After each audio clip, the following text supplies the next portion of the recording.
the last episode, I was saying that I was all packed and ready to go to the Himalayas. On the threshold, getting ready, packing up. Basically, packing up means not much luggage, but winding up and freeing myself to move towards the Himalayas. Now, before I go into that, I must mention a few things before we start, which I shouldn't forget to mention. One was my first visit to a temple. My first visit to a temple in my life. I had never before got into a temple because, as you all know, I was born and brought up in a Muslim family. We were not allowed to go to temples.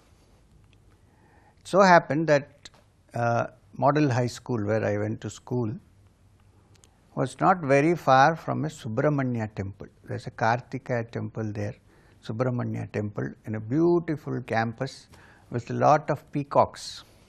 The males danced and the females just stood there. And you could hear the sound of the peacocks all over the place from the campus. And it was like a hillock.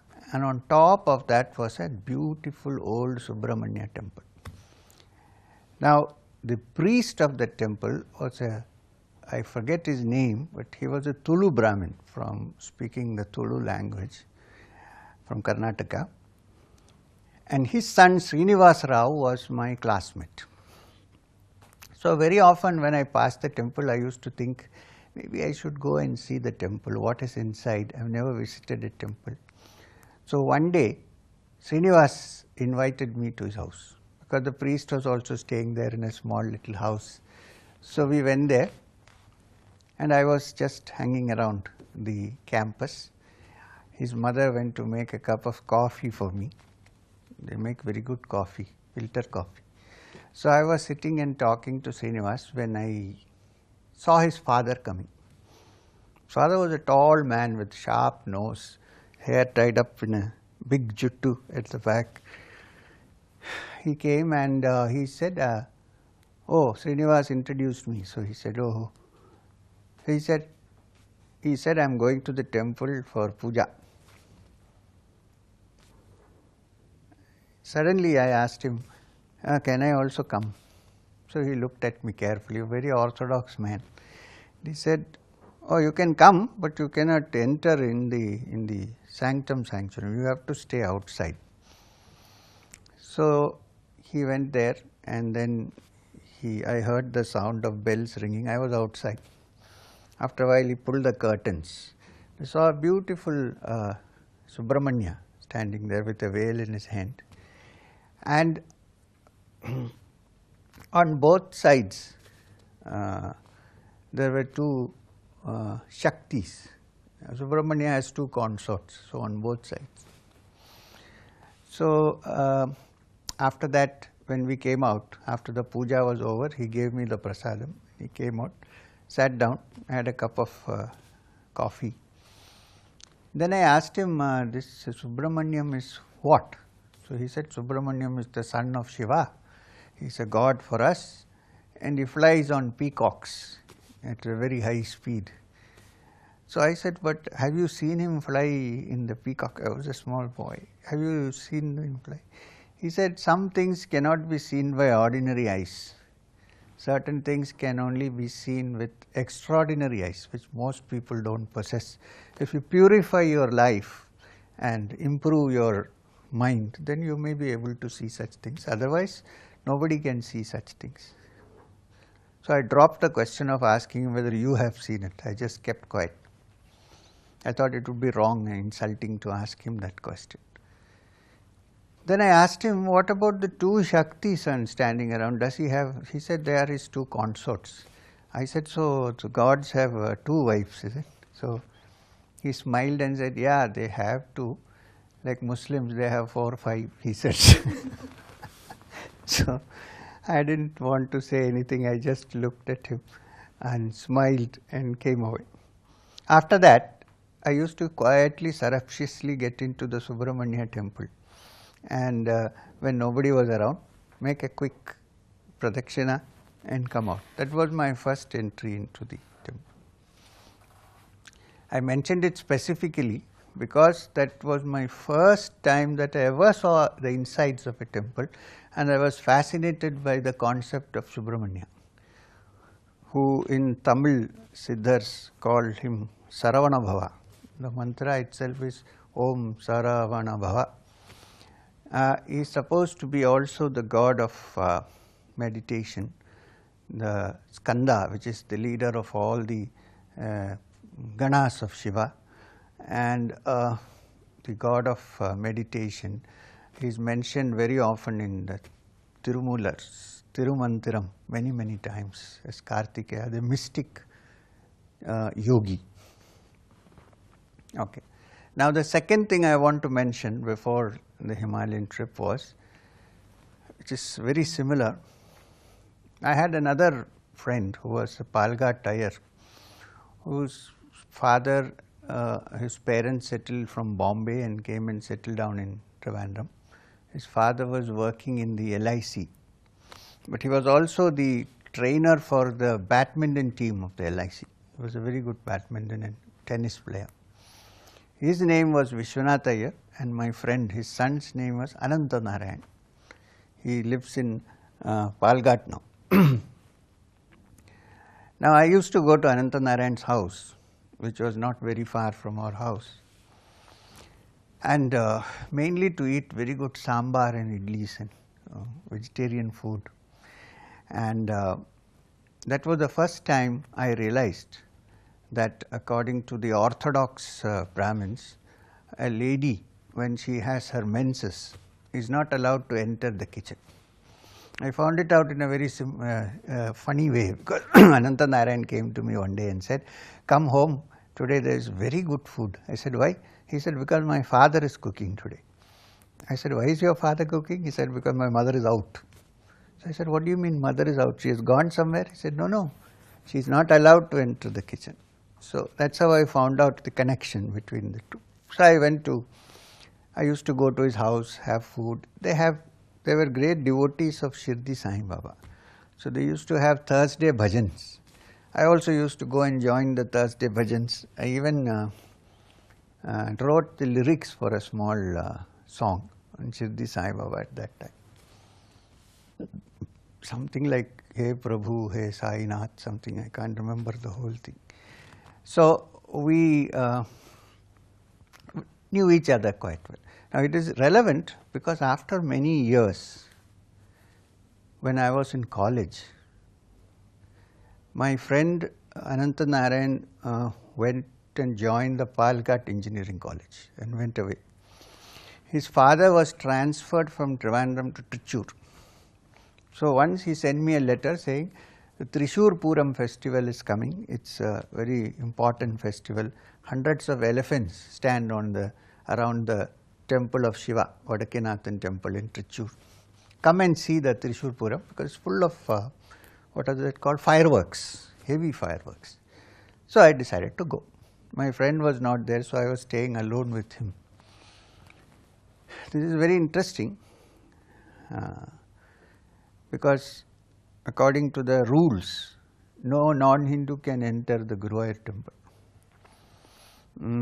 So when I went to see Vishwanath Iyer, one morning at 4 o'clock he was getting ready to go to Guruvayur. So, it's very close from Trishur. So he told me, "Vada Pola, let's go to the temple." I said, "Okay, fine." So I went with him. And then we have to be bare-bodied to go inside. I wear a dhoti. And we started towards the temple. As I went towards the temple, on the entry, I found a board.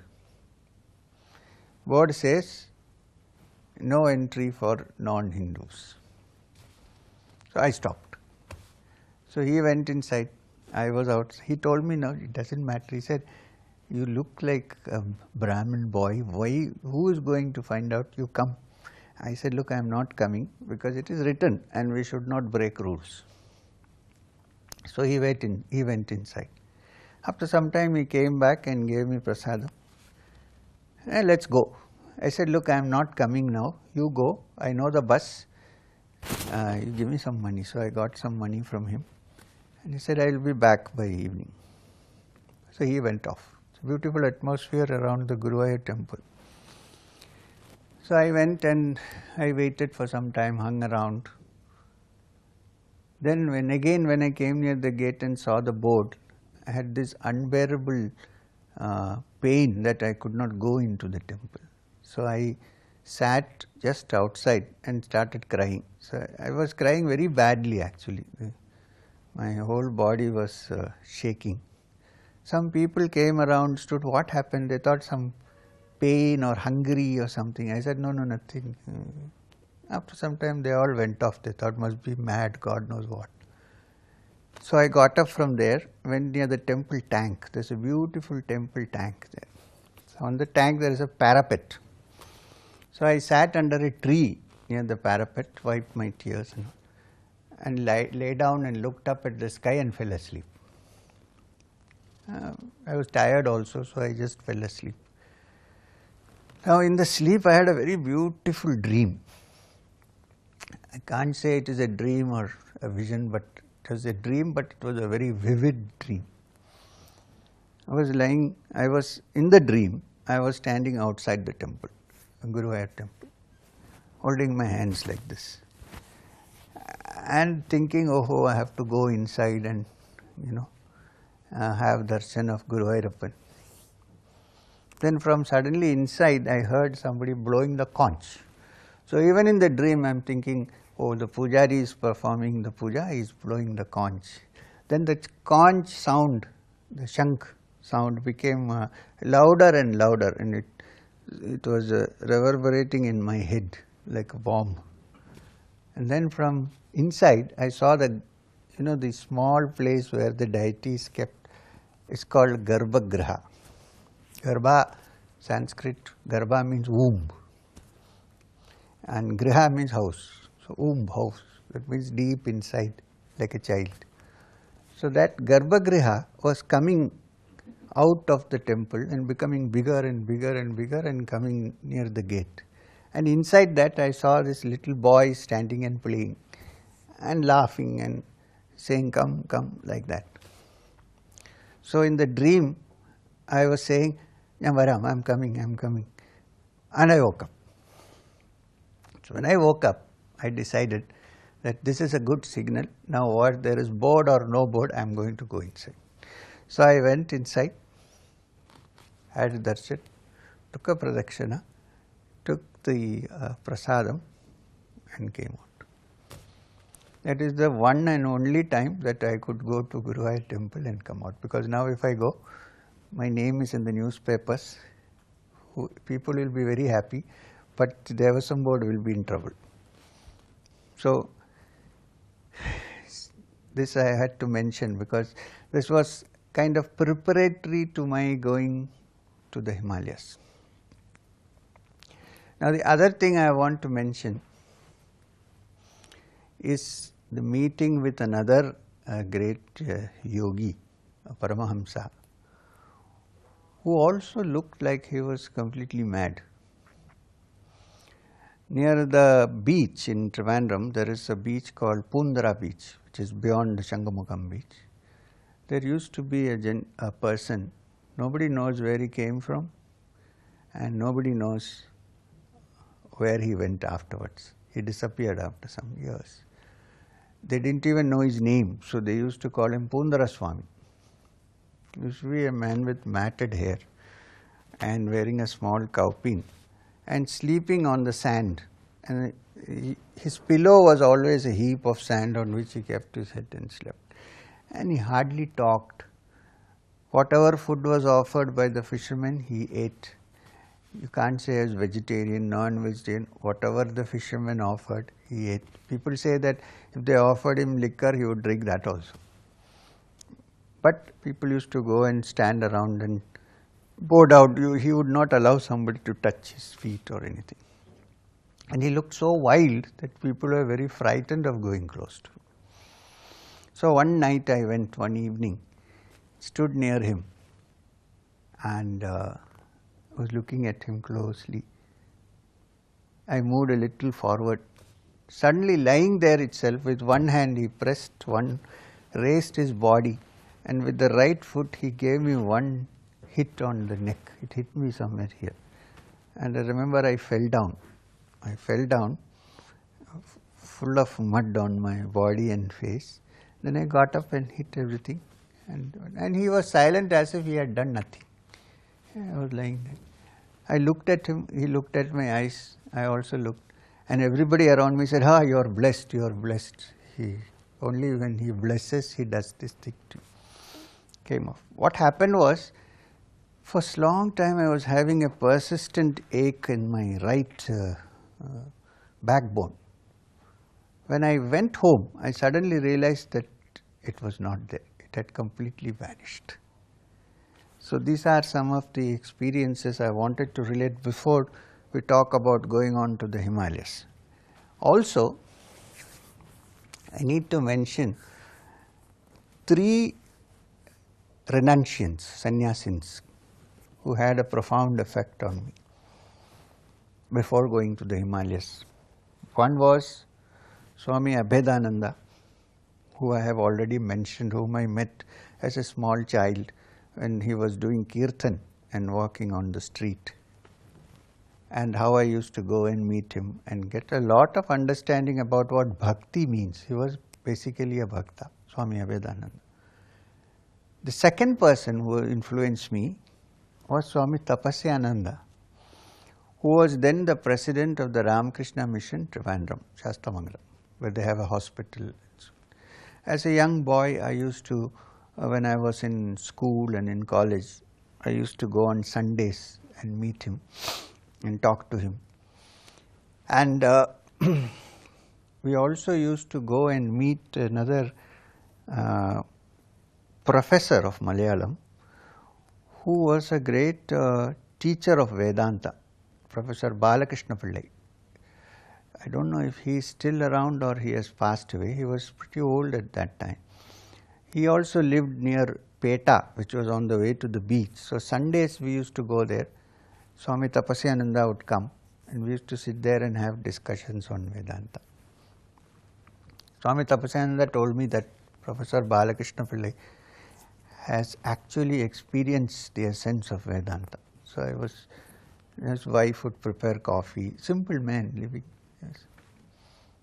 Now, afterwards, I met Swami Tapasyananda in many places as I was traveling. Sometimes I would come back. Now, in the Ramakrishna Mission, there is a very important initiation, which is taking of the mantra of Sri Ramakrishna. Even though I had joined the Ramakrishna Mission, spent some time in different centers of the Ramakrishna Mission, I had not taken the mantra of Sri Ramakrishna from anybody, because I thought I had to find the right person to take the mantra from, because in the Ramakrishna Mission only the president can give the mantra. Later on, they changed the rule and said the vice president can also give mantra diksha. That was the time when I came to Chennai once more and found that Swami Tapasyananda has been appointed vice president. But he was living in Mylapore in Madras, in the Mylapore Mutt. So one day I went to him. After a long time I was meeting him. I went to him and I said, Swamiji Maharaj, so you have come. He said, where are you now? What are you doing? I thought you must have taken sannyas after you left the mission by yourself. I said, no, I have not taken any further. Then I explained to him where I was and what I was doing. Oh, he said, met a great yogi, wonderful.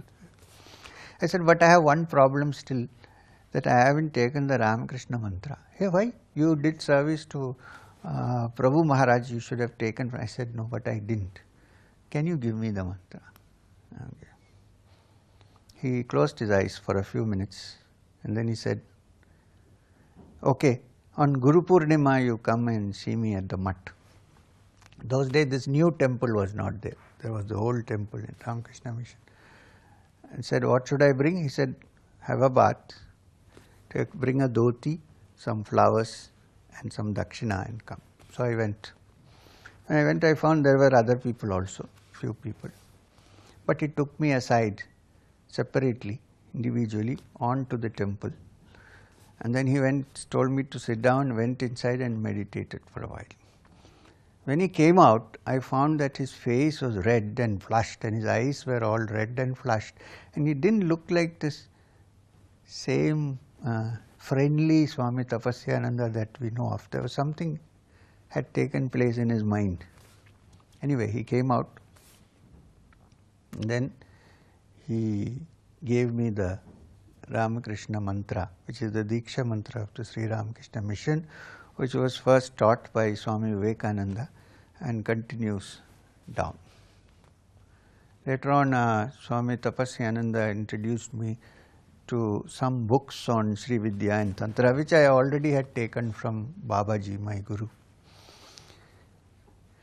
And he passed away after some years.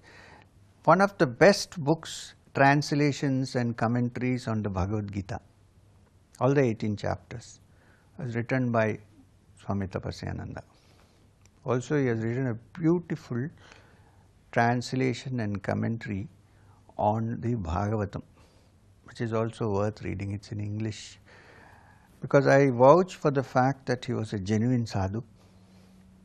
Apart from being the vice president and so on, which is an administrative matter, he in his young age had done personal seva to Swami Shivananda, who is Shivananda, a direct disciple of Ramakrishna Paramahamsa, who used to be known as Mahapurush Maharaj. Not only did he do seva to him, he was initiated into the mantra by him and he was given Brahmacharya Diksha by him. Apart from that, he had done seva to Sharda Devi, the Holy Mother, who was a consort of Sri Ramakrishna Paramahamsa and who lived for many years. Many of Sri Ramakrishna's disciples passed away, but she was alive. She lived to a ripe old age. So at a young age, Swami Tapasyananda, who hails from Vattapalam, Palghat, left home and went and met Sharada Devi, stayed with her and did seva. Then he was introduced to Swami Shivananda and he got his initiation from it. This was a great man, one of the second person who had influenced me during those years. The third was a very peculiar man again, whose name was Neelakanta Swami, but everybody used to call him Chambarandi Swami. He used to live in a remote village on the outskirts of Kerala, of Trivandrum, called Chambarandi, which also happens to be the birthplace of Sri Narayana Guru Swami. There, story is that he used to be a tea shop man who used to make tea in a small tea shop. But he was a great bhakta of Sri Rama. So very soon, in his sankalpa, he began to think of himself as Hanuman and worshipped Rama as his god. As years went by, he became so involved in the identification with Hanuman that he closed up the tea shop and everything and used to spend most of the time on the tree, eating nuts and things like that. And after some time, people found him to be a very holy man who, when he blessed, things happened. So they built a small cottage and asked him to come and settle down there. So he was living in that small cottage and everybody used to call him Chambarandi Swami. Now the college where I went to was not very far from there, the new Loyola College which had started.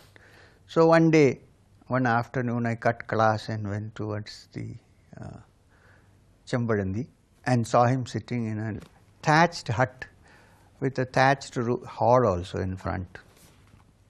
So I went and met him and did pranams. He was also a matted haired man with a long beard and wearing a small cloth, loin cloth, very, very thin, extremely thin, almost bones. He called me near to him and put his thumb in the middle of my eyebrows, forehead, pressed it for some time, and I felt something very tangible happening inside my system. This was before I met Babaji. I came back and I found that I was in a very calm and tranquil meditative state. But even though he was a great holy man, he was a very, very practical man who could see through pretenses very, very easily. I remember that we used to have a gathering. So everybody was sitting there together. Suddenly he asked, which deity is worshipped most in Kali Yuga? Which is the favorite god of Kali Yuga? So many people asked, offered their opinions. Somebody said Murugan, somebody said Shiva, somebody said Krishna, somebody said, it went on like that. He kept quiet. He said, anybody? Who is the favorite god of Kali Yuga? No answers. He refused everything that they said. He said, no. Adalla, adalla. And finally, he said, shall I tell you? Shall I tell you? They said, yes, Swami, please tell us. Chakram, he says, money. That is the favorite god of Kali Yuga. If that is there, everything is there. If that is not there, you will become a mad fellow like me, he said, and laughed loudly. Now, you can understand. And he had a favorite statement for Ramayana. When somebody asks, what is the definition of Ramayana? He always says, Ramayanam. That means the darkness has to move out. In Malayalam, Ra is the short form for Ratri, means night. Mayanam means it must be rubbed out, erased. He said to understand Ramayana, the darkness must be rubbed out. So Ramayana for him became Ramayanam. So this was the great soul. So these three people had a profound influence on me.